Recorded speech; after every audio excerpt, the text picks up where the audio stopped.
We will now begin the regular press conference by the Foreign Minister. Over to you, Madam. I have one point to raise at the outset. Today, State Minister Tsuji of the Ministry of Foreign Affairs and METI State Minister Mr. Iwata are visiting Ukraine with representatives of Japanese companies. Japan, together with the other G7 countries, stands by the Ukrainian people and has been making strong efforts to support Ukraine. At the March visit by the Foreign Minister of Ukraine and at the G7 Foreign Minister and at the September UN General Assembly, I directly informed Foreign Minister Kleba that there is no change in the stance that we would support the recovery and reconstruction. And at the recent G7 Foreign Minister meeting, I directly informed the Foreign Minister Kleba that there's no change in this stance and that we will accelerate our efforts for medium and long-term recovery and reconstruction in cooperation with the public and private sectors.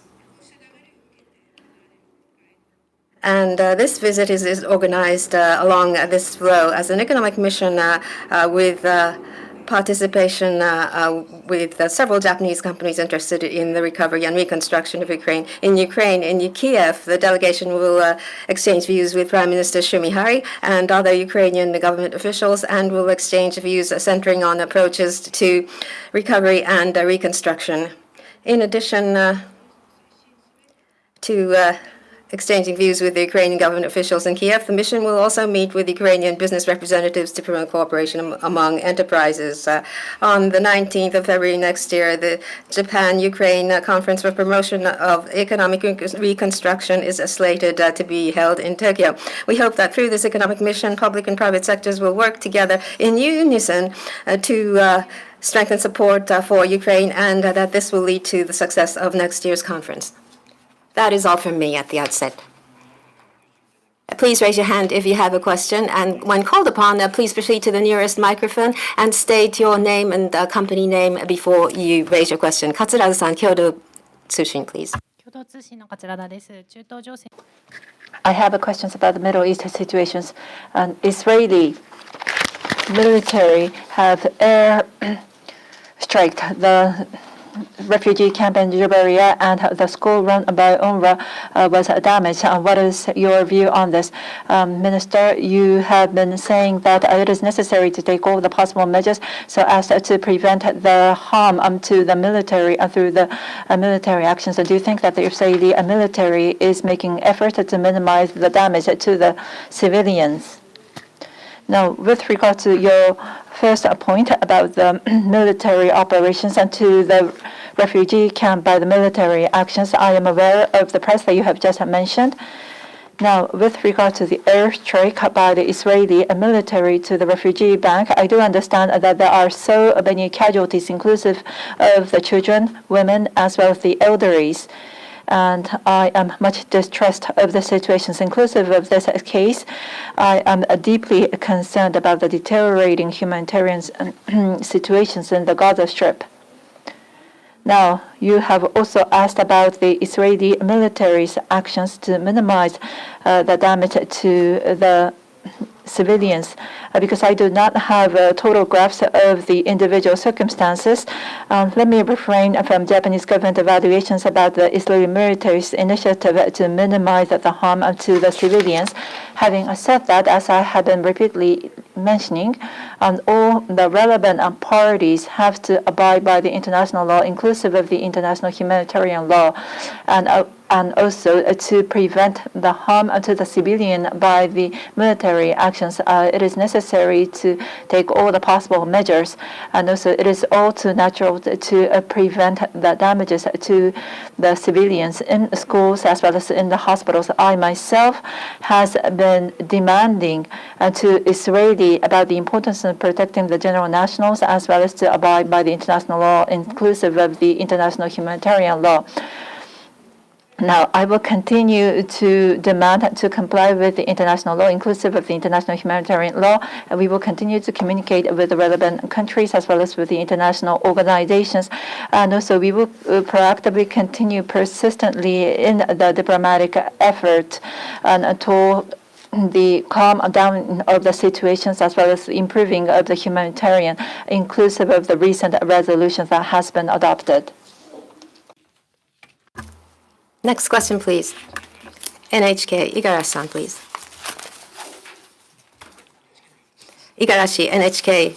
In relation to the Middle East situation, the U.S. media has reported that Hamas has negotiated with the mediation of the United States so that in return for a 5-day pause in hostilities, they would release hostages, and there was a provisional agreement on this. What is your take on this, please? Regarding the report, I am aware of this. I hope that actually the hostages would be released. On the other hand, according to announcements by the Israeli army, still there are many who are taken hostages by Hamas and others. On the part of our countries, we firmly condemn the terrorist attacks by Hamas and others. And the immediate release of hostages and the securing of security of the civilians is something that we have consistently asked for. We will continue to observe the situation where the situation is changing minute by minute. And with regard to the relevant countries and international institutions, we'd like to communicate so that there be immediate release of hostages and the improvement of the humanitarian situation. And we'd like to continue diplomatic efforts to calm down the situation. We'd like to be positive about this. Nemoto-san, Nikkei Shimbun. Nemoto from Nikkei Shimbun. I have a question on the situations in the Middle East. The cargo vessel operated by the Japanese company was seized in the Red Sea. Could you confirm of the fact that is understood by MOFA, as well as the Houthi, the militant in Yemen, indicated about the possible attack to Israel? What is the risk to the Japanese companies, as well as what is the diplomatic policy of the Japanese government? Now, with regard to this incident, the factual relationship, as well as about the response to be taken, was what you have asked. Yesterday on 19th, Bahama flagged an automobile transportation vessel, Galaxy Leader, which was operated by NYK lines when they were going south off Yemen in the Red Sea. We have received a report that the vessel was seized by Houthis. However, we were also reported that no Japanese crew was included. We definitely condemn such an act, and also we are collecting the information with the relevant departments such as the MLET as well as the MOFA, and we will have a close liaison with the other countries so that the early release will be made of the vessels as well as the crew members. We will communicate with Israel, and also on top of the direct purchase to Houthi, we will also make approaches to the relevant countries such as Saudi Arabia, Oman, and Iran, so that the early release can be done of the vessels as well as the crew members who are seized by the Houthi. We will closely monitor the situations and cooperate with the relevant nations as well as take necessary measures. Now, how we understand the situations as well as the diplomatic policy moving forward. As for MOFA, we will place a close eye on having a sense of tensions about the overall situations in the Middle East. We expect to fully prepared to protect the activities of the Japanese companies as well as to protect the Japanese nationals. Kudo-san,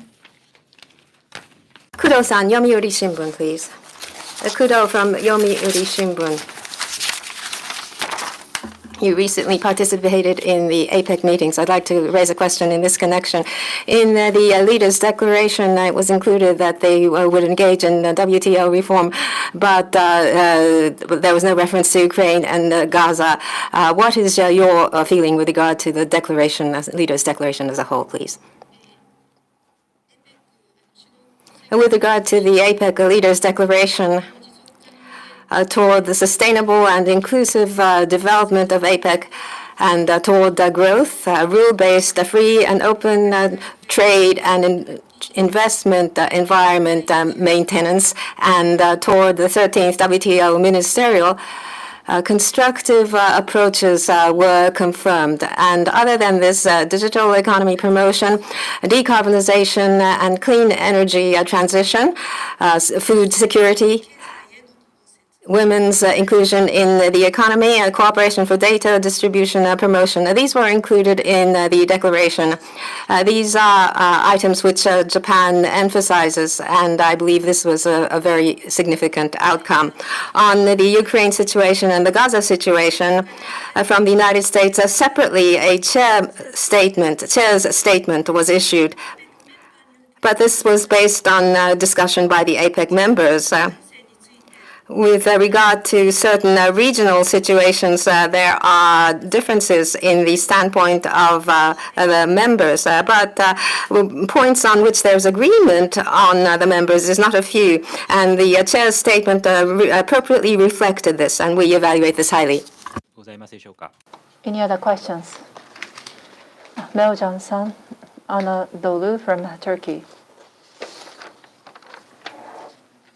Belgium, I'm from Anadolu Agency.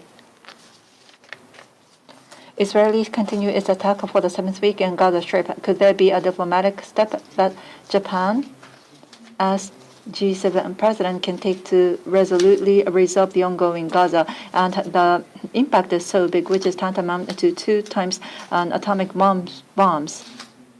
12,000 innocent civilians has lost their lives due to the attack. Japanese nationals are making a strong demand. However, the government of Japan has not strongly condemned the actions taken by the Israeli military, complying by the international humanitarian law. How is that has been taken into considerations of the Israeli side? What are some of the diplomatic measures that can be taken by the Japanese government in order to avoid the crisis situation? We've been consistently demanding that all the relevant parties will act in line with the international law. And to the Israel, we have strongly condemned the terrorist attack by Hamas, but at the same time has been appealing for the need for the humanitarian pause, as well as demanding for the response in line with the international law, inclusive of the international humanitarian law.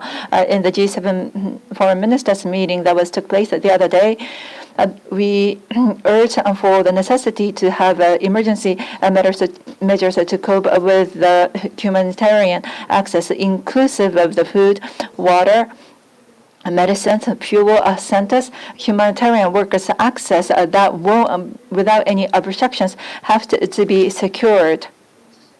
There was an agreement to have the humanitarian corridor as well as to have a humanitarian pause, which makes it easier for the humanitarian support.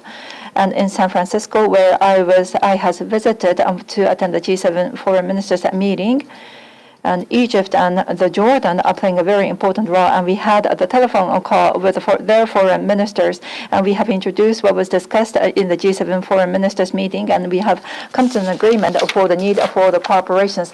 Now, in the UN resolutions, which was adopted for the adoptions of the resolutions, we made various efforts, and we welcome the passing of this resolution. So all the relevant persons have to abide by the resolutions as well as to act in good faith.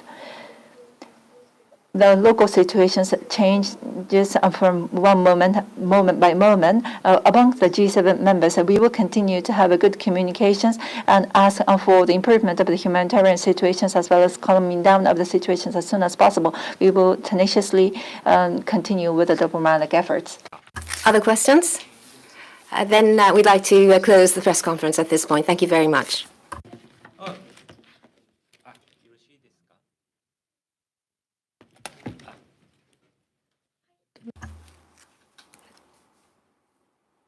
Minister, can you accept? Shiripara-san from Diplomat, please. In the Gaza area, I'd like to ask about the situation there. To calm down the situation, what specific measures is Japan taking? That is all.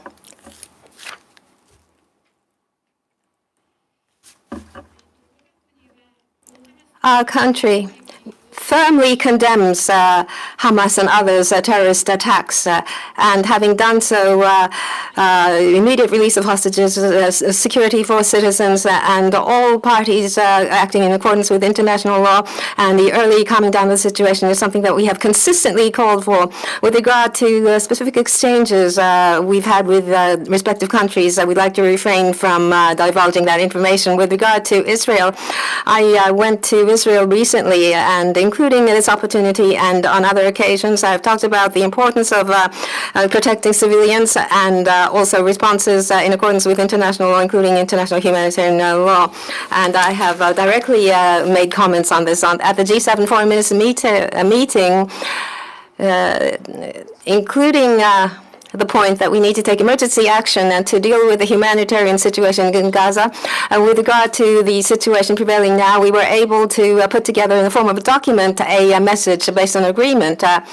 And based on this results with Egypt and Jordan, we have been closely communicating, and toward the early calming down of the situation, we're strengthening collaboration, and we will continue such diplomatic efforts going forward.